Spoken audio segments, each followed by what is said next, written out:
வணக்கம். என் பேர் மனோஜ். நான் ஒரு பேரா ஒலிம்பியன் கோல்டு மெடலிஸ்ட். மாற்றுத்திறனாளி நிறையா கிளாஸஸ் இருக்குது. F40, 41, 60, 63. அதில் நான் வந்து F41 கேட்டகரி. F41 கேட்டகரினா டுவார்ஃபில் 130 பிலோ 130 சென்டிமீட்டர். ஷார்ட் புட்டை சூஸ் பண்ணிட்டேன். ஸ்கூல் லெவலே நான் ஸ்டேட்டில் மெடல் பண்ணேன்.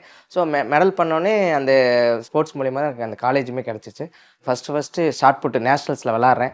அதிலே கோல்டு மெடல் அடித்தேன். ரஷ்யாவில் ஒரு ஈவெண்ட் நடக்குது. அதுக்கு என் பேர் செலக்ட் ஆகிருக்கு. வெறும் பாஸ்போர்ட் மட்டும் என்கிட்ட இருக்குது. பார்த்தா 2 நாளுக்குள்ளே எனக்கு 50,000 கட்ட சொல்லிட்டாங்க. என்னடா நம்ம திறமை இருந்தும் நம்ம இந்த பணம் இருக்கனால நம்மளால் போக முடியலன்னு ரொம்ப கஷ்டப்பட்டு சரின்ட்டு எனக்கு அப்போ வாக் அவுட் பண்ணல, என்னால் வர முடியல சார்.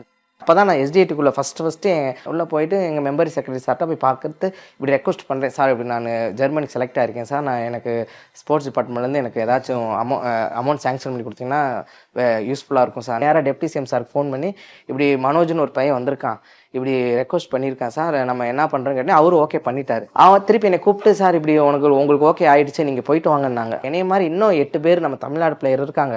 அவங்களால கண்டிப்பாக பணமும் கட்ட முடியும். அவங்களும் என்னைய மாதிரி தான் சூழ்நிலை இருக்காங்க சார். அவங்களும் கஷ்டப்பட்டு தான் இருக்காங்க. நீங்கள் அவங்களுக்கும் ஹெல்ப் பண்ணிங்கன்னா கொஞ்சம் பெஸ்ட்டாக இருக்கும் சார். நான் அவர்கிட்ட சார்ட்ட ரெக்வஸ்ட் வரேன். அவர் உடனே திருப்பி நம்ம டெப்டி சிஎம் சாருக்கு ஃபோன் பண்ணி இப்படி இந்த ரெக்வஸ்ட் சொன்னேன். அவர் உடனே எல்லாத்துக்குமே கொடுத்துருங்க, யார் யார் போனாங்க எல்லாருக்குமே உடனே அமௌண்ட்டை சேங்ஷன் பண்ணுங்கன்னு உடனே சொல்லிட்டாங்க. இது முன்னாடி தமிழ்நாடு ஹிஸ்ட்ரியில் எந்த இதுக்குமே இப்படி போயிட்டு வந்தால் ஹை கேஷ் இன்சென்டிவ் இருக்குது, போகிறதுக்கு இன்சென்டிவே கிடையாது, எந்த ஹிஸ்ட்ரியிலுமே கிடையாது. உதயண்ணா வந்ததுக்கு பிறகு தான் எங்களுக்கு எங்கள் லைஃபே இவ்வளோ சேஞ்ச் ஆகிருக்கு. எங்களுக்கு இந்த பணன்றது ஒரு விஷயமே இல்லாமல் நாங்கள் எப்போ போகிறது கேட்டாலும் எங்களுக்கு உடனே அமௌண்ட்டை சேங்ஷன் பண்ணி அனுப்பிச்சிட்றாங்க. ஸோ இதன் மூலியமாக நாங்கள் ஃபாரின் கண்ட்ரியில் விளையாட போகும்போது எந்த கஷ்டமும் இல்லாமல் வெறும் விளையாட்டு நோக்கத்தோடு மட்டும் போயிட்டு விளையாண்டுட்டு மெடல் அடிச்சுட்டு வந்துட்டுருக்கோம்.